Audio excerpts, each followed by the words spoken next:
Let me get your top 3 rappers. Whatever order you think of. Anybody, it don't matter, man. Just top 3 to you. First off, I think this is probably the most difficult question you can ask a person. But That's why we asked. we ask only the tough questions. No, well, I guess Hov is at the top. I guess that's a given. Jay.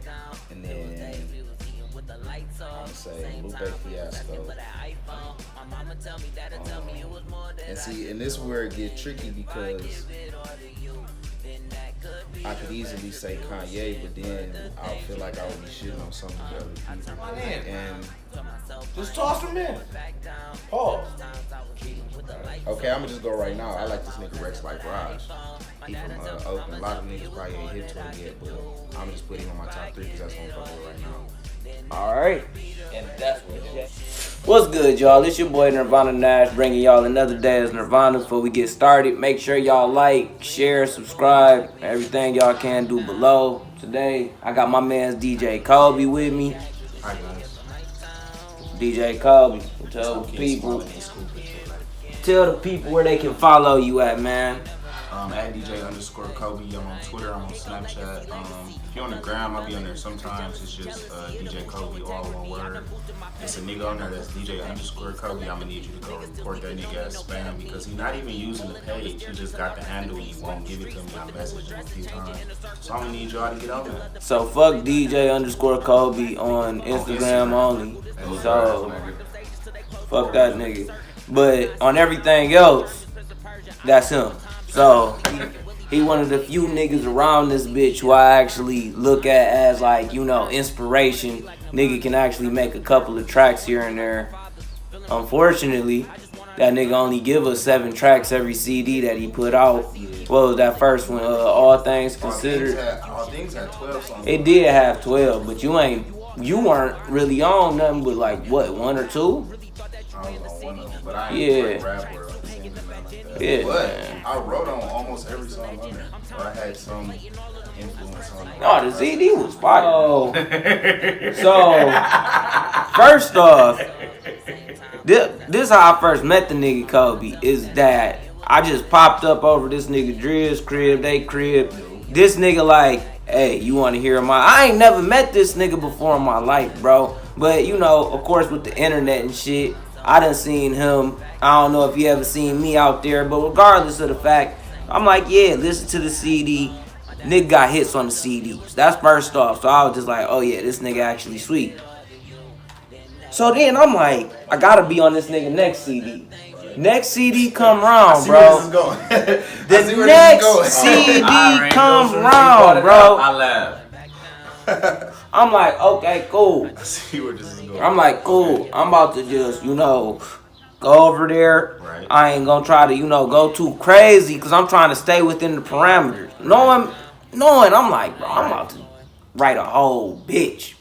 I had bars, cut it down to 8 because I wanted to fit these parameters for the track because the track was so sweet and the way niggas was flowing and shit. I'm like, I ain't gonna overstep my grounds.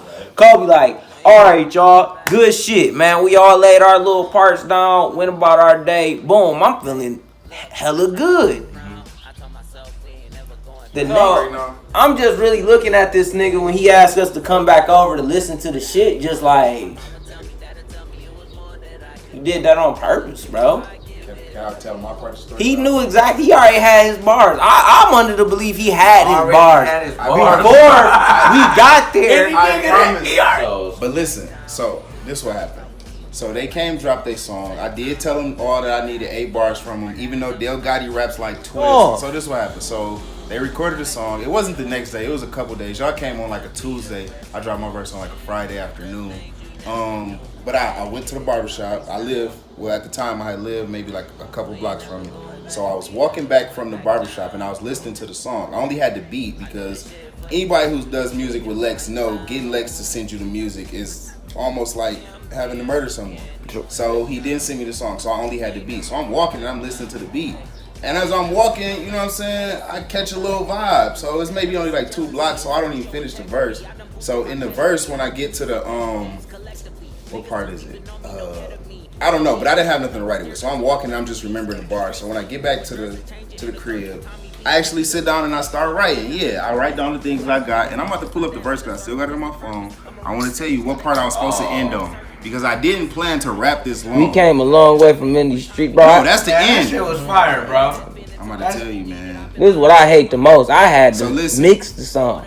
So I'm listening to it. I'm listening to it like I could just go in there and redo. I could just go in there and redo my part, add a little extra part of the beat, snap on everybody, nigga. My track now. Oh, and I'm back. So okay, so look, so when I rapped it, the verse was supposed to stop at we was almost statistics. Like, so when I got to that part, at that time, I was within the parameters that I gave y'all. But then when I got to the end of the bar, like, I can't just lead a bar on we almost statistics. 30 more. Bro, he rap for another 16 so when I got to the we almost statistics and I'm at my, you know what I'm saying, I'm at the finish line already. I'm like, I can't just end it right there because that really don't make sense. So then I was like, let me at least finish this thought. So then I finished the thought, but then I was like, man, I got more to say. Like, so I was like, this is my shit. Just let me say what I gotta say. Because I usually don't say much. So let me say what I gotta say. Let me hit another. And then 20-something bars after that. Cause we ain't never going back. We ain't never going back down. I do the shit for the yak. Do the shit here for my town. Yeah, I'm here again. Going back down. I ain't never going back down. Hey, said I ain't never going.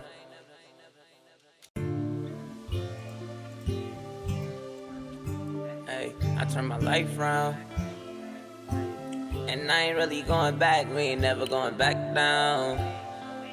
No, we ain't never going back. We ain't never going Projects back down. right there, though, is definitely two projects that, when I listened to them, they gave me a lot of, Inspiration.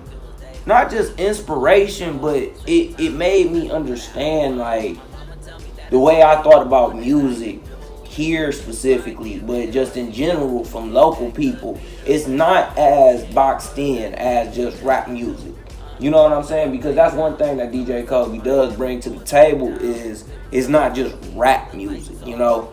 Of course, it's a hip-hop culture and it's a hip-hop influence, but that shit can be in a lot of genres. You got the track with Guy, you know, shit like that. Like that shit. I think people slept on that shit. Yeah, that nothing to lose, bro. What's like, crazy about that's Beautiful, I guess the difference in what I guess myself I didn't like about it, with all things considered, you get the feeling and you get the sound. Yeah. With Beautiful, I focus so much on how it felt. Yeah.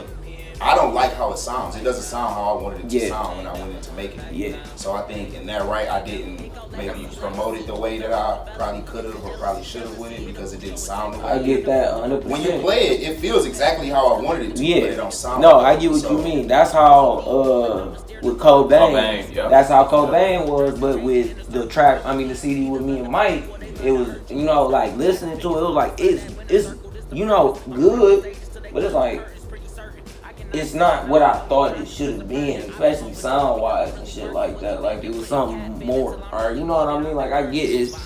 I can get where you coming from with that, but regardless of the fact, them two CDs really just they spoke to me as an artist as well. So during that time, it really made me, you know, look at you and just be like, shit, I might as well use you for the shit that I got coming out next because this is exactly what I'm trying to do, incorporate all this shit into something that I can distribute to other motherfuckers. And I know what you being a DJ too, is just like, shit, you know what niggas is out there listening to.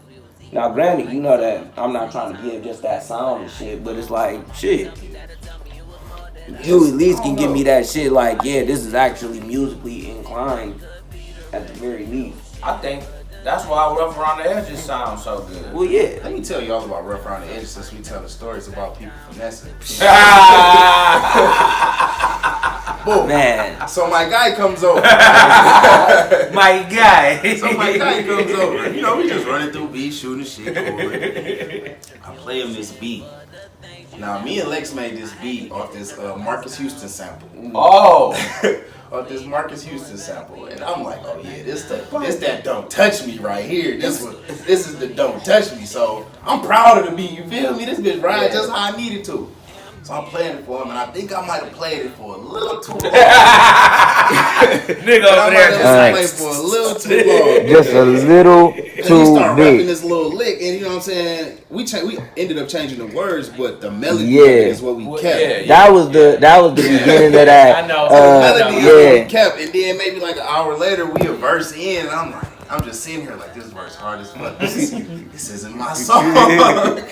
This isn't my song anymore. Man. I can't lie, man. That one really, shit. And that's the best That's video crazy. that we got on the YouTube page right now. You know, it just hit 1,600 today. So shit, get that boy to 2,000, y'all. We trying to get some numbers on it. It only been up for 3 weeks It or came so. on fire though.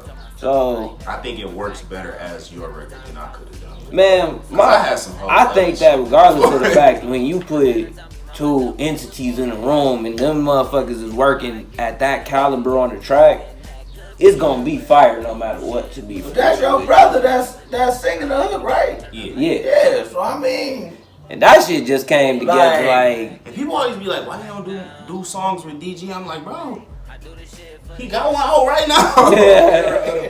It's another day as Nirvana, man. I appreciate y'all stopping in. Make sure y'all like, share, subscribe, everything y'all can do. It's been real. Y'all know where to follow me at. Go, tell them where to follow you at one more time. James has some shit too. At DJ_Kobe, I'm on Twitter and I'm on Snapchat. Hit me, I'll hit you right back. You know what I'm saying? I'm gonna check your page out. There's some fugazi shit going on. I'm gonna follow you, but None of that receipt scans, none of them other bullshit. yeah, I'm not trying to turn 100 to 1,000. None of that. Not through you anyway. Period. But yeah, I'm on Instagram at DJ_Kobe, just all one word. Yeah, Don't Touch Me coming soon. Coming soon. Team Spirit.